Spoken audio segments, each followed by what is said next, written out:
di kelompok 6 akan mempresentasikan tugas mata kuliah Pancasila yang berjudul Dinamika dan Tantangan Pancasila sebagai Paradigma Kehidupan dalam Bermasyarakat, Berbangsa, dan Bernegara.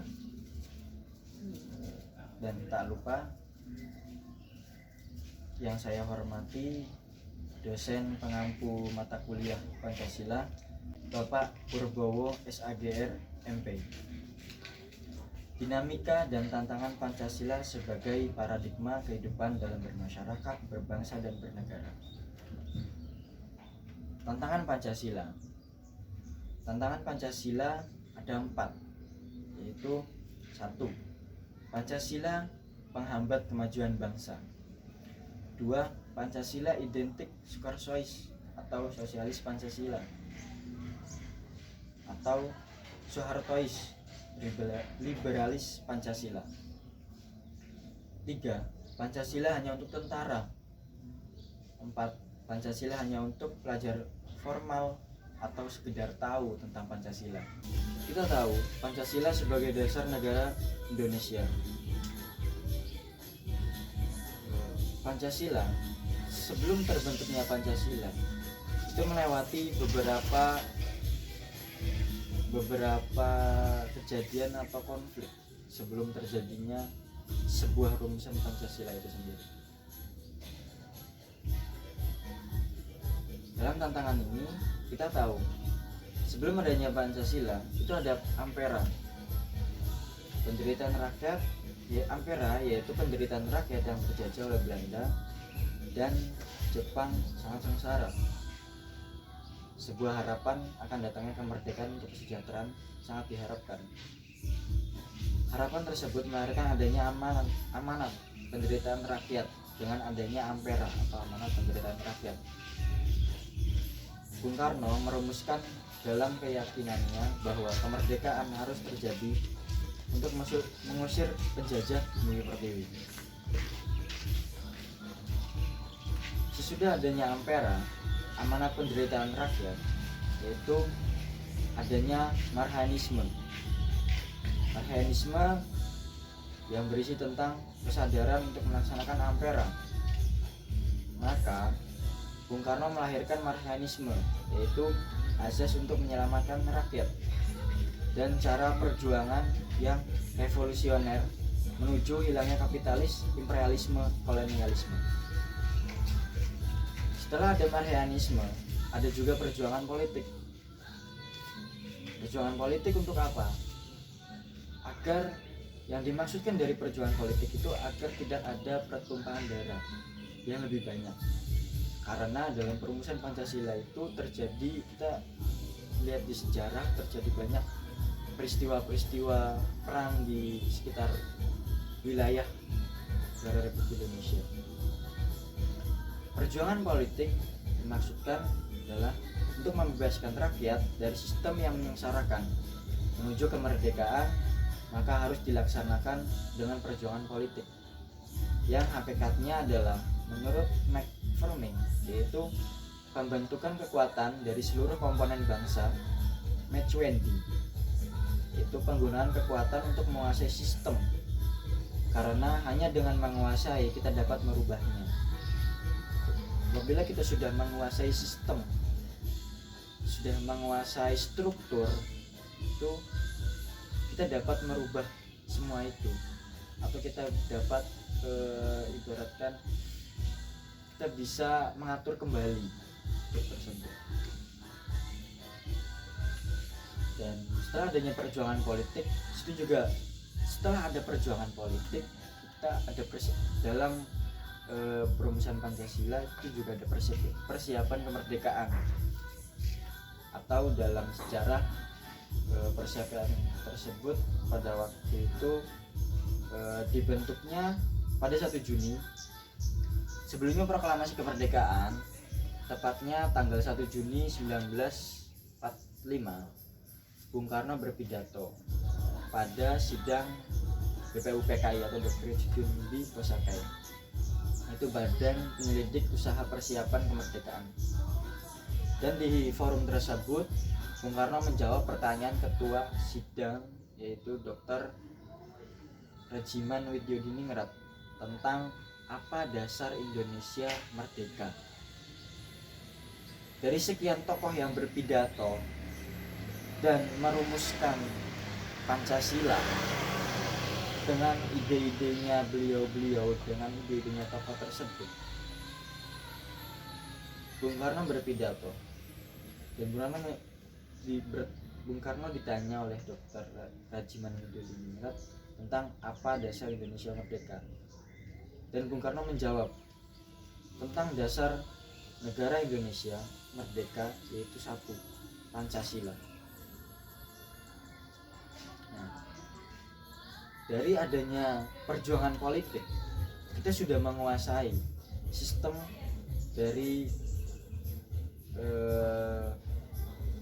dari zaman penjajah tersebut, dan tokoh-tokoh Indonesia yang di atas itu sudah menguasai sistem tersebut. Dan setelah menguasai sistem, kita para tokoh pahlawan mempersiapkan kemerdekaan, yaitu dengan merumuskan kemerdekaan tersebut. Kita tahu Pancasila dilahirkan. Pancasila bukan hanya sebagai dasar negara yang merupakan sumber hukum dalam pelaksanaan ketatanegaraan, tetapi juga sebagai falsafah bangsa sekaligus ideologi, yang artinya Pancasila hanya direalisasikan oleh bangsa Indonesia dalam kehidupan bermasyarakat, berbangsa, bernegara, dan sekaligus sebagai arahan perjuangan bangsa dalam mencapai cita-cita dan tujuan bangsa tersebut. Jadi Pancasila itu bukan hanya sekedar dasar negara atau sumber hukum dari segala sumber, tetapi Pancasila juga identik sudah menyatu dengan bangsa dan masyarakat. Jadi Pancasila itu bukan hanya sekedar ketatanegaraan atau Pancasila hanya sebagai dasar negara atau falsafah negara, tetapi Pancasila juga sudah menjiwai, sudah menyatu dengan masyarakat. Karena apabila Pancasila sudah menyatu dengan masyarakat, maka cita-cita suatu bangsa atau tujuan bangsa Indonesia itu akan lebih terrealisasi. Dan paradigma itu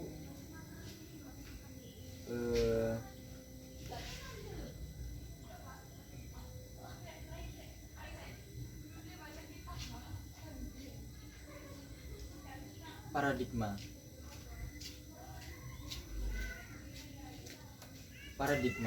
secara terminologis, tokoh yang mengembangkan istilah tersebut dalam dunia ilmu pengetahuan adalah Thomas S. Kuhn dalam bukunya yang berjudul The Structure of Scientific Revolution. Paradigma adalah suatu asumsi-asumsi dasar dan teoritis yang umum, merupakan suatu sumber nilai sehingga suatu sumber hukum, metode, serta penerapan dalam ilmu pengetahuan, sehingga sangat menentukan sifat, ciri, serta karakter ilmu pengetahuan itu sendiri. Dan paradigma bisa disebutkan sebagai ide atau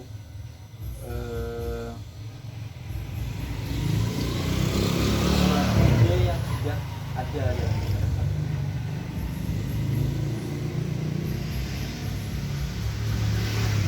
Dan paradigma Pancasila itu dibagi menjadi 6, yaitu 1, paradigma dalam bidang paradigma Pancasila sebagai paradigma pembangunan politik. 2, Pancasila sebagai pembangunan kehidupan beragama. 3, paradigma Pancasila sebagai paradigma pembangunan sosial budaya. 4. Pancasila sebagai paradigma pembangunan ekonomi. 5. Pancasila sebagai pembangunan iptek atau teknologi. 6. Pancasila sebagai pembangunan hukum atau tatanan hukum.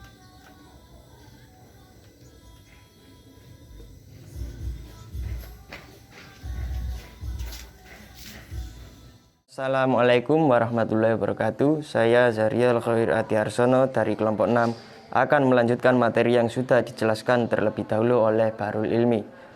Di sini saya akan menjelaskan materi tentang Pancasila sebagai paradigma pembangunan. Paradigma merupakan kerangka berpikir masyarakat yang berlandasan pedoman tertentu untuk menyelesaikan permasalahan yang terjadi dalam kehidupan masyarakat, sehingga tercapai pemecahan masalah yang akan terjadi. Ada beberapa paradigma yang dikaitkan dengan Pancasila, yakni 1. Pancasila sebagai paradigma pembangunan politik. Yang dimaksud adalah nilai-nilai yang terkandung dalam Pancasila sebagai sumber nilai politik. Semua praktik harus dilakukan dengan asas kerakyatan. Hal ini dikarenakan warga negara merupakan pelaku politik, sehingga masyarakat harus mampu menempatkan kekuasaan tertingginya sebagai warga negara yang menganut sistem politik demokrasi. 2. Pancasila sebagai paradigma pembangunan ekonomi. Paradigma ini sesuai dengan paradigma Pancasila yang ada dan harus dilakukan pada sistem ekonomi yang mendasarkan moralitas, ketuhanan, dan kemanusiaan. 3. Pancasila sebagai paradigma pembangunan dan sosial budaya. Artinya, mendasarkan pembangunan sosial budaya berdasarkan nilai-nilai yang ada dalam masyarakat. Dan dalam rangka pembangunan sosial budaya, Pancasila merupakan sumber normatif yang bertujuan untuk meningkatkan harkat martabat manusia serta menjadikan warga negara menjadi masyarakat yang beradab dan berbudaya. 4. Pancasila sebagai paradigma pembangunan hukum. Menurut ketetapan MPRS nomor 20 1966, Pancasila merupakan sumber dari segala sumber hukum. Dengan demikian, semua peraturannya perundang-undangan di Indonesia tidak boleh bertentangan dengan Pancasila sebagai dasar negara. Pokok-pokok pemikiran dalam Pancasila yang akan dijadikan paradigma hukum adalah negara Indonesia merupakan negara kesatuan yang menjunjung tinggi nilai persatuan. Hal ini syarat mutlak untuk membangun Indonesia. Mewujudkan keadilan sosial bagi seluruh rakyat Indonesia, itulah cita-citanya. 5. Pancasila sebagai paradigma pembangunan antar umat beragama. Pancasila memberikan dasar-dasar nilai yang fundamental bagi umat beragama untuk dapat hidup secara damai dan beragama di negara Indonesia. Negara Indonesia sangat terbuka, memberikan kebebasan kepada warganya untuk memeluk agama serta menjalankan ibadahnya sesuainya dengan keyakinan masing-masing. 6. Pancasila sebagai paradigma pembangunan iptek. Pancasila memberikan dasar-dasar nilai bagi pengembangan iptek ini sebagai hasil kebudayaan Indonesia, yaitu harus didasarkan pada moral, ketuhanan, dan kemanusiaan yang adil dan beradab. Makanya Pancasila dijadikan sebagai sistem perkembangan iptek ini. Terima kasih penjelasan dari saya. Apabila ada kekurangan mohon dimaafkan. Wassalamualaikum warahmatullahi wabarakatuh.